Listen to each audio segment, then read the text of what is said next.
What's good, y'all? Welcome to another episode recording of DTYDT. Deeper than you don't think, right? The purpose of this channel is to have conversations, look over things that we go through or interact with through our normal daily lives, and pose questions or give insight on things in a way that we haven't tried or haven't been able to think about before. You know, uh, and some of these things that I am going to be identifying, or some of the things that we talk about, I'm going to basically relay it back to biblical principles, because,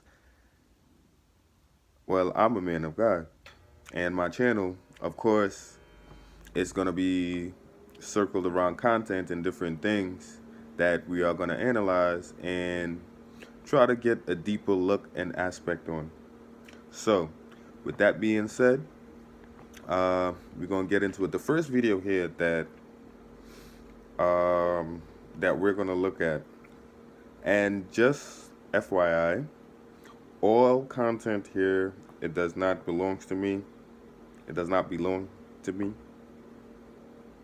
I will try to have a link in the description to their page. If they have socials, usually it would be in the video. So I'll try to make that as big as possible so you guys can, give them a follow if you guys are interested. But yeah, none of the content belongs to me. I'll try to have, again, a link in the description, or at least have their socials be visible enough, right? So first video, I suppose it's by Eric TV Mine. This is on TikTok. And he's talking about the moon landing and different, you know, things that they have told us, right? Uh, we never knew how to question stuff, I guess, since we was learning stuff back in school. But anyways, let's get into this first one, all right? I mean, for real. So 51 years ago, we went to the moon, but we can't go back today. I'd go to the moon in a nanosecond. The problem is we don't have the technology to do that anymore. We used to, but we destroyed that technology, and it's a painful process to build it back again. Isn't our technology supposed to be better now? Here's what phones looked like 51 years ago. And here's Richard Nixon talking to someone on the moon using one of those phones. Go ahead, Mr. President. This is Houston out. Hello, Neil and Buzz. I'm talking to you by telephone from the Oval Room at the White House. And this certainly has to be the most historic telephone call ever made. That's right. Richard Nixon used a landline to call the moon. Do you guys believe that was real? But the real question is, why does anyone believe it in the first place? Oh, because you saw it on TV? Do you guys think that video was real? Houston, we've had a problem. Main B, bus undervolt. Roger, man, be undervolt. Stand by, sir. Look, first of all, I was even up here when all that stuff was going on. And when I say up here, in the US of A, I was born in Trinidad and Tobago. Moved up here in like 2003. See, the accent comes out sometimes when, I don't know how to pronounce certain words. But I wasn't here when all that stuff. Of course, I was, back in my home country and whatnot. I never even heard anything like this, you know. When I came up, I started school in the 5th grade. I was supposed to start in the 6th, but they sent me back and I got left back. So I don't really have the education growing up here prior to that, those grades. But when I did come to they went to the moon. I'm like, oh, really? Okay. But then I've heard some stuff, like, over the years that we haven't been back to the moon. So, wait, how come we haven't been back to the moon? So, a lot of things started to really, it it used to really rock my brain because I didn't even understand how some of these stuff go on, especially in America. There's certain things in teachings and different educations or just even processes that doesn't make any sense, but they give it in ways and they tell it in ways and they train you in ways to where it makes sense to them. But to you, sometimes it may not even be beneficial. But anyways, when I think it was about 2 or 3 years ago,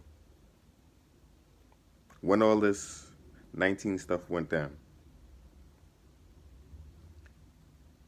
and I had so many questions, even prior to this, throughout my years at high school, I had so many questions about, the world, life, the universe, stuff like that. And up until 3 years ago, I can't remember what podcast I was watching, but they was talking about the moon landing. So I went to go watch a moon landing video myself. I kid you not. Guys, if you haven't, look at the moon landing, not only the tape, but look at the conference before and after, and even just look at the footage if they are footage. And then there are things from the first time ever going to space that they say it went missing. They have no evidence of where it's at. But if that's something so historical, especially for America, why it can't be found anywhere? But anyways, check out the moon landing stuff for yourself. Just look it up. Excuse me. And right, let's continue. We're looking at it. Okay, right now, Houston, the voltage is looking good. Who filmed the first shot of Neil Armstrong stepping onto the moon? Did they set up a camera crew before he got there? Was the cameraman the first guy to actually walk on the moon? Well, let's talk about this, because this is fascinating. I remember very clearly, I think anybody who was alive at the time does, I remember my parents waking me up and we went down and we watched you guys land on the moon. No, you didn't. No, you didn't. What? Because there wasn't any television. There wasn't anybody taking a picture. You watched animation. So you associated what you saw with... I have very hazy memories. I know. Well, no, what we saw was we all were gathered around the old curved top radio. And here's the thing. When people in media ask questions and they do interviews, they never ask the things we want them to ask, or they never ask the things, you know what? They just never do what you think they should do, or it always run in a way where it's, you walk away and you still got questions. You don't get no answers at all. Talking about, how many feet we're going to the left and right, and then I said, contact light, engine stop. It's and a few exciting. other things, and then Neil said, Houston, Tranquility Base, the Eagle has landed. Man, how about that? That was very exciting. Not a bad line. Yeah. Where are all the stars? Where's the sun? Oh, supposedly it went in the daytime, and that's why you can't see the stars. But yet, there's the Earth. And does anyone believe they flew back in this piece of garbage? 3, 2, 1, ignition. Right away, Houston. Vector good. Ag thought. Look at the gaps in the panels on this thing.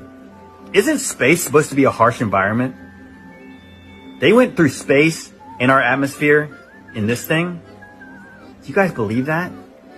And who filmed the shot of them leaving? So the cameraman who was the first guy actually on the moon got left on the moon. That's kind of weak. Oh, and by the way, did you guys know that NASA lost all the tapes and telemetry data from the previous moon missions? Seen anything that indicates the telemetry data is even in existence, and as I said, even if we had it, we don't have the machines to play it back.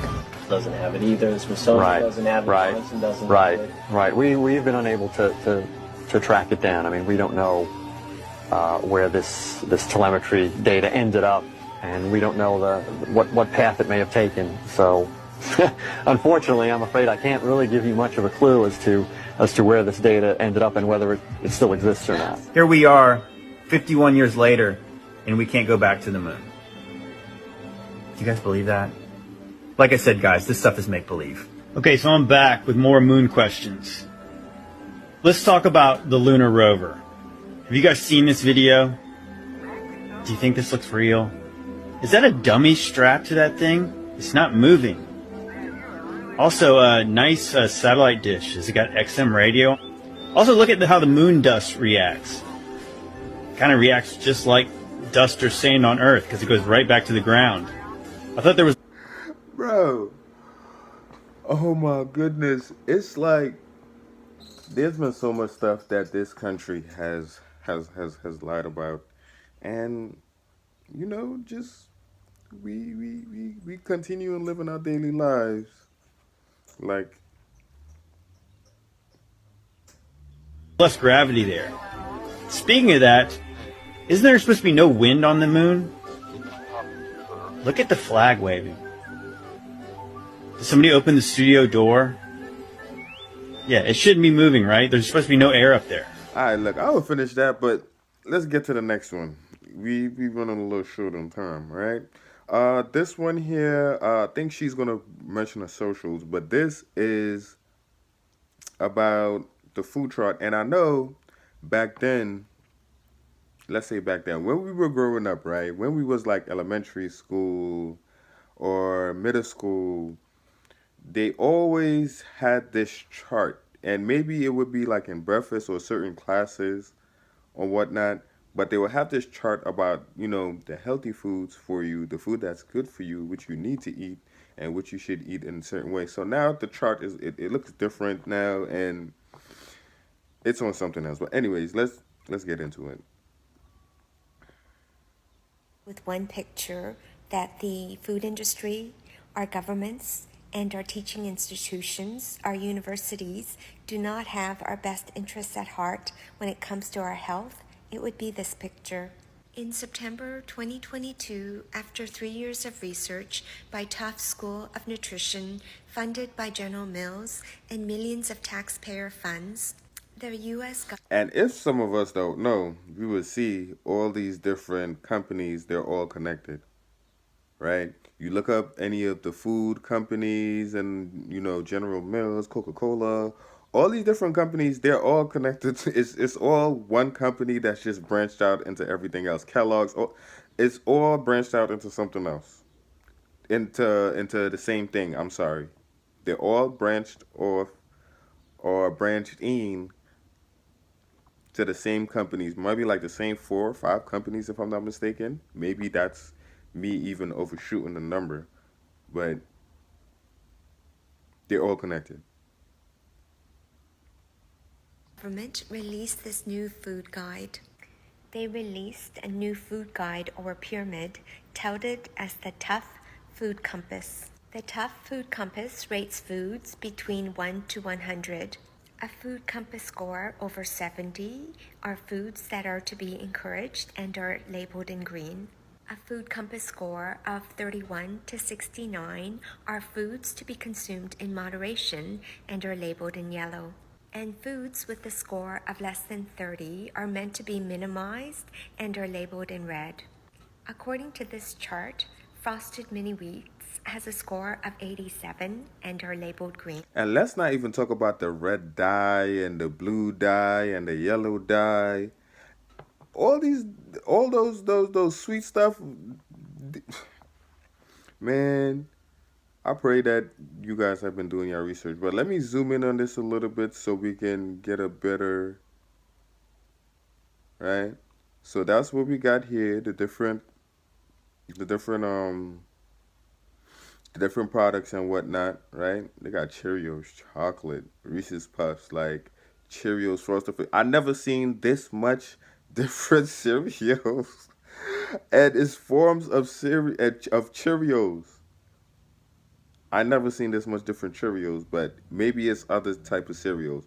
But anyways, that's the Food University, and these the numbers on the side, right? Green to be encouraged, yellow to be moderated, to be minimized. And look what's to be minimized in the bottom. Eggs fried in butter, cheddar cheese, ground beef, cooked. Right? But at the top is Cheerios, Fiber One Delight, Cheerios, honey. Like, what are they even talking about? Like, what? Anyways, let's get back to it, y'all. And Honey Nut Cheerios had a score of 76 and was also labeled green. Lucky Charms with a yellow score of 60 was clearly better for you than eggs fried in butter.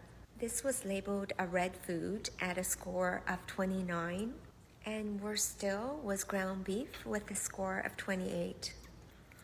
So processed food that you don't have to cook is better than processed food, or probably processed food that you do have to cook. Because who knows what they're putting those other stuff through, right? I mean, how did we all survive before the advent of processed foods when we were eating meat from our farms, eggs from our chickens, and real butter?